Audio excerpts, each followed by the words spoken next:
Magandang gabi po mga kaibigan, at sa pagkakataong ito may tampok po tayong video sa inyo.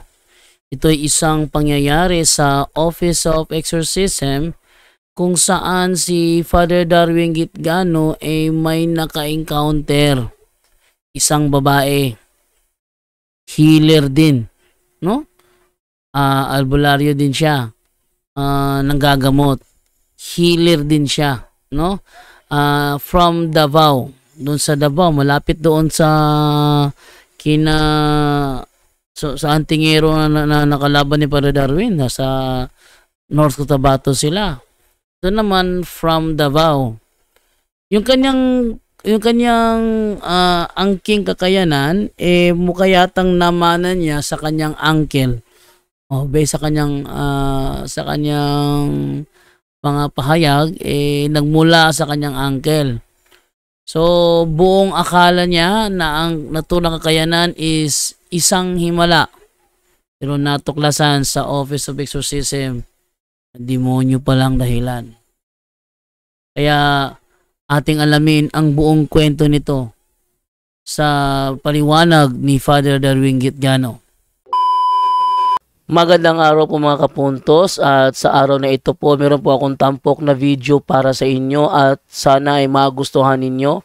Kaya sa mga bago pa po sa aming channel, please po don't forget to hit the subscribe button at ang notification bell para maging notified kayo sa bawat video na ilalabas ko sa channel na ito. At bilang kahilingan po ng punto por punto team at naway maintindihan po ninyo, sana po wag nyo pong i-skip yung mga ads sa aming mga video. Sa maliit na bagay na po na yan, malaking tulong po yan sa ating programa at sa ating ministry. Sana po maunawaan po ninyo. Maraming salamat po, kaya wag na po natin patagalin. Simulan na po natin.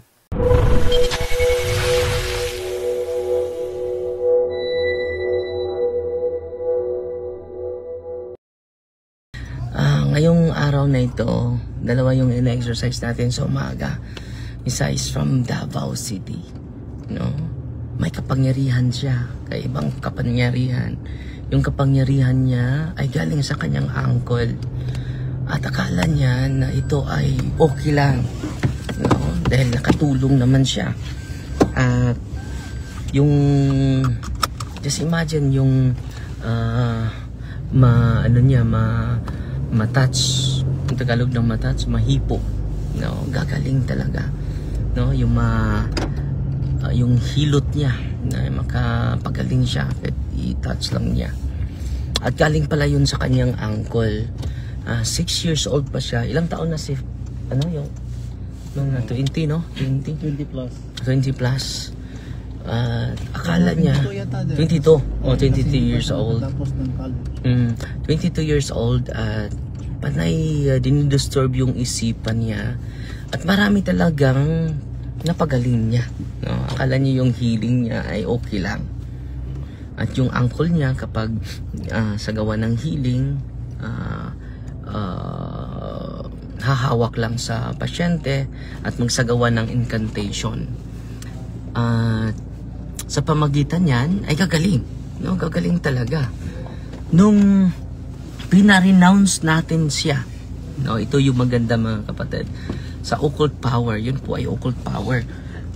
Dahil yung uncle niya may incantation.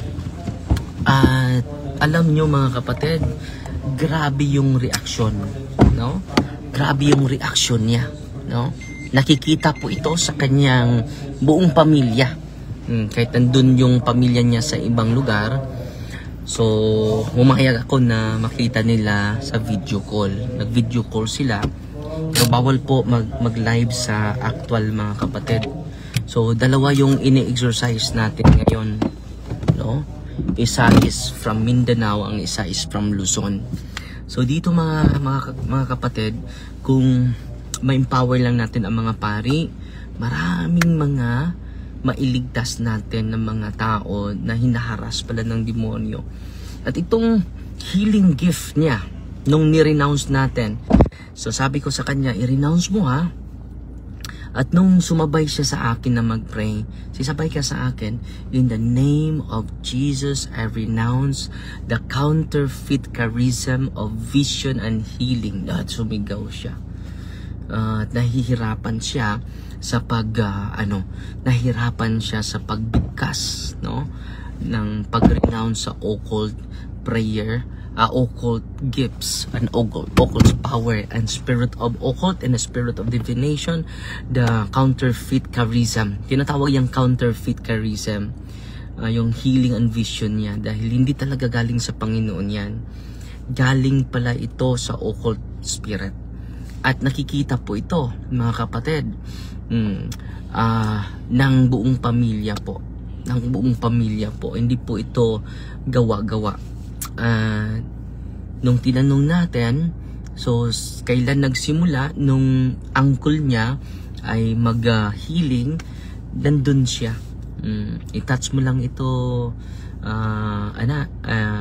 Inday, no? And then, gagaling na yung tao. So, yung uncle niya may 200 Hail Marys pa. Yan po ang nagturo, yung uncle niya. So, ngayon ay sinisiyasat pa natin, nagsagawa pa tayo ng additional interview sa kanila. Dahil makikita natin sa interview at sa buong pamilya kung mag-evaluate tayo na may occult contamination talaga. No? Very inspiring po dahil may improvement yung kalagayan niya. So maraming bises, kanina ay may mukumot, yung kanyang baywang, yung kanyang tiyan may mukumot. Sa Tagalog ng kumot doon, sa kanyang tuhod, no, may mag-scratch, no, sa kanyang tuhod. At sa awan ng Diyos ay patuloy pa tayo. Sabi ko sa kanila, 22 years old na yung anak ninyo. Birthday niya ngayon. At then, magpakain daw siya sa buong team. Salamat, no, kapatid, sa blessing. Pero, ito po, 4 po yung strategy ng demonyo, mga kapatid. The 4 strategies of deception, false perception ng demonyo sa atin. Una, deception. The false perception, 4 strategies of false perception ng demonyo sa atin. Una, deception. Pangalawa, division. Pangatlo, diversion. Pang-apat is discouragement. Yan po ang 4 Ds of strategies of demons in relation to false perception po. So, abangan nyo po yung mga i-share natin. Mag-share tayo sa video, mag-share din tayo sa post. At sana po ay may natutunan po kayo sa araw na ito. And then mag-celebrate ako ng misa ngayon. In the name of the Father, and of the Son, and of the Holy Spirit. Amen. Pag-ibig at kapayapaan ni Kristo maghari lagi sa puso at isipan natin. To God be the glory, the Father, the Son, and the Holy Spirit. Sa Kanya yung kaluwalhatian, hindi sa atin. Tayo po ay hindi nararapat. Siya po ang nararapat na ating i-praise, i-glorify araw-araw. Every moment of our day. Amen? Bless the Lord. Blessed be our Lord, King and Savior. Amen? God bless. Ayun po. Yun po ang nangyari, no? Nag-react sa mga prayers ng ating simbahan. Kaya pinayagan ni Padre Darwin, minsan-minsan lang to, rare lang to mangyari, na pinapayagan ni Padre Darwin na lumabas ang naturang pangyari dito through video call. Hinayaan niya na makita ng pamilya through video call ang pangyayari para wag silang magduda.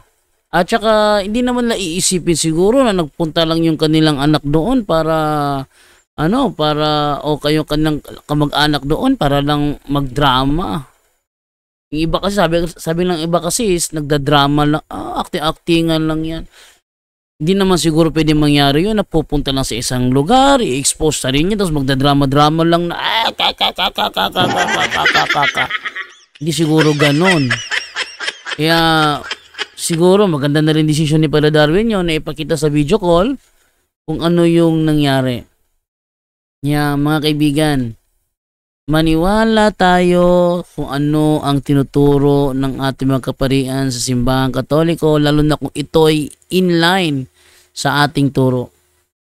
Hindi naman lahat ng pari natuturo ng tama, para si Archie Gariba na wag mo niwala sa purgatorio. Ito talaga, Father Darwin, hindi gumagawa ng sariling daan.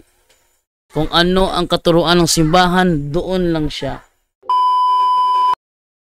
Okay, so ito na po, ganito na lamang po. Paalam na po sa inyo. Mamaya po, abangan po ninyo ha. Mayroon po tayong mga uploads po natin. Abangan po ninyo yan. Paalam!